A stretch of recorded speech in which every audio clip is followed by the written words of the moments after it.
آپ نے ذکر کیا ہے اخلاقیات کا. اخلاقیات تو بنتے بنتے صدیاں لگ جاتی ہیں.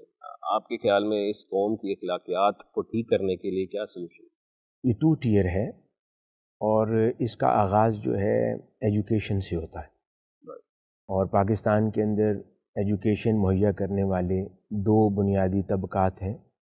ایک سیکولر ماڈرن ایجوکیشن کے ادارہ جات ہیں جن میں سکولز ہیں، یونیورسٹیز ہیں، کالجز ہیں، اور دوسری طرف مذہبی ادارے ہیں، انسٹیٹیوشنز ہیں یا اسکالرز ہیں، علماء کرام ہیں کہ فارمل یا انفارمل طریقے سے وہ ایجوکیٹ کرتے ہیں. تو دونوں اداروں میں، انسٹیٹیوشنز میں یا ٹیئرز کے اندر اصلاحات کی اور ریفارمز کی اشد ضرورت ہے.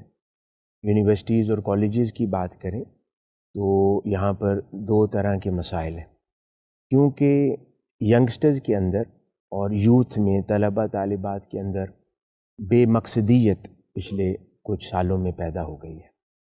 پرپز لیسنس یہ ایک بہت بڑا زہر قاتل ہے کسی بھی قوم کو تباہ کرنے کے لیے. جب بے مقصدیت یا پرپز لیسنس لائف میں آ جائے تو اس ویکیوم کو پھر مٹیریلزم اور مٹیریلسٹک تھاٹس یہ اس کو آکیوپائی کرتے ہیں، اور اس سے پھر نظریہ، مذہب اور اخلاق یہ باہر نکل جاتا ہے.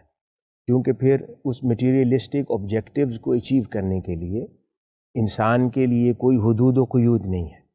وہ حدود و قیود جو ہیں وہ مورلز ہیں، اخلاقی کنڈکٹ ہے، اخلاقیات ہیں اور مذہب ہے. یہ بنیادی طور پہ ان حدود کو مقرر کرتا ہے اور انسان کو لمٹ کرتا ہے. لیکن انفارچونیٹلی اس بے مقصدیت نے نوجوانوں کے اس اخلاقی معیار کو کافی نیچے لانے میں کردار ادا کیا ہے. اور تو انسٹیٹیوشنز کے اندر تو تعلیم کے ڈگریز کے ساتھ ساتھ اخلاقی معیار کو بہتر کرنے پر توجہ اساتذہ کو اور انسٹیٹیوشنز کے ذمہ داران کو دینی چاہیے. دوسری طرف مذہبی طبقہ آ جاتا ہے.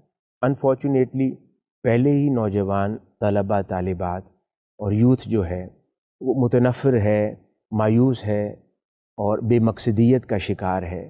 تو ان حالات کے اندر اگر وہ مذہبی طبقے کی طرف دیکھتے ہیں اور ان کو بھی فرقہ وارانہ مباحث میں مبتلا پاتے ہیں، ڈسکشنز اس نوعیت کی کر رہے ہیں کہ ان کو وہ موٹیویٹ کریں، ان کے ڈپریشن کو ختم کریں، ان کو اسپریچولی اپ لفٹ کریں، اس کی بجائے وہ ایک دوسرے کے اوپر طعن زنی کرتے نظر آتے ہیں، ایک دوسرے مسلک کے اوپر، مذہبی طبقات کے اوپر ان کی اغلاط اور کمزوریوں کو نظر آتے ہیں دکھاتے ہوئے.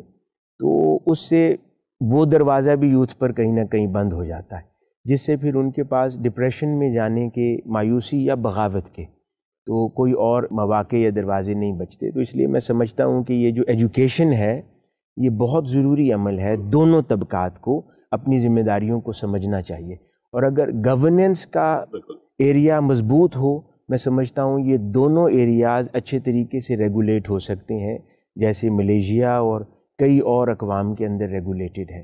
لیکن کیونکہ ہمارے ہاں گورننس کا شعبہ وہ ویک ہے، ایریا کافی کمزور ہے، اس وجہ سے یہ دونوں طبقات آزاد نظر آتے ہیں.